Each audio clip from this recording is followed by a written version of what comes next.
Hello बच्चों, चलिए हम इस प्रश्न को देखते हैं। बिंदु 0 0 ऋण ए तथा बिंदु 0 0 धन ए पर दो आवेश क्रमशः ऋण क्यू और धन क्यू जो है वह स्थित है। मूल बिंदु से किसी बिंदु की दूरी r पर विभव की जो निर्भरता है वो ज्ञात कीजिए, जबकि r बटे a का मान 1 से बड़ा है। तो चलिए बच्चों, सर्वप्रथम हम इस प्रश्न की मुख्य अवधारणा को देखते हैं। तो उसके लिए हम यहाँ पर क्या लिखने जा रहे हैं बच्चों? उसके लिए हम यहाँ पर लिखने जा रहे हैं मुख्य अवधारणा। क्या लिख रहे हैं बच्चों? हम लिख रहे हैं यहाँ पर मुख्य अवधारणा। तो बच्चों, इस प्रश्न की जो मुख्य अवधारणा है उस मुख्य अवधारणा में हम देखते हैं कि हमारे पास क्या है, एक एक्स अक्ष है, एक वाई अक्ष है और एक जेड अक्ष है। तो ये तो एक्स अक्ष हुई बच्चों, ये हमारे पास वाई अक्ष हुई और ये हमारे पास क्या हुई, जेड अक्ष हुई। और ये हमारे पास इधर क्या होगा, ऋणात्मक जेड अक्ष होगा। अब हमें क्या दिया गया, 0 0 धन ए। तो 0 0 धन ए तो बच्चों यहाँ पर होगा और 0 0 ऋण ए जो है वो बच्चों यहाँ पर होगा।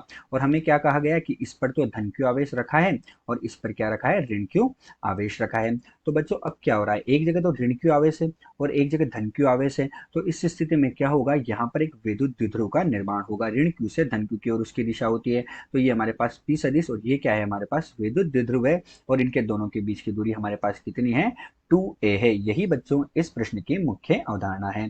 तो चलिए बच्चों, मुख्य अवधारणा के आधार पर अब हम प्रश्न को हल करते हैं और प्रश्न के हल में हम देखते हैं कि जो विद्युत द्विध्रुव होता है उसके कारण विद्युत विभव का मान v बराबर हमारे पास होता है k गुणा p बटे r का वर्ग ऋण a के वर्ग के बराबर होता है।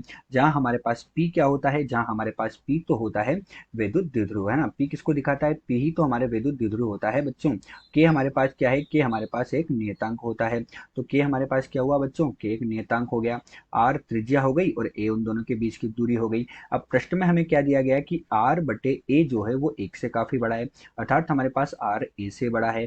r a से बड़ा है तो r का वर्ग जो है हमारे पास a के वर्ग से बड़ा होगा। तो इस स्थिति में हमारे पास क्या होगा बच्चों, हम r की अपेक्षा a को नगण्य मान लेंगे। तो r की अपेक्षा a को नगण्य मानेंगे तो v बराबर हमारे पास kp बटे r का वर्ग बचेगा। अर्थात जो v है वो हमारे पास क्या होगा, r के वर्ग के व्युत्क्रमानुपाती होगा। देख रहे हो बच्चों आप, v क्या हुआ, r के वर्ग के व्युत्क्रमानुपाती हुआ। अतः दिए गए प्रश्न में जो विभव है वो r जो है, दूरी r उसके वर्ग के व्युत्क्रमानुपाती है। आशा करते हैं आपको प्रश्न समझ आया होगा। धन्यवाद।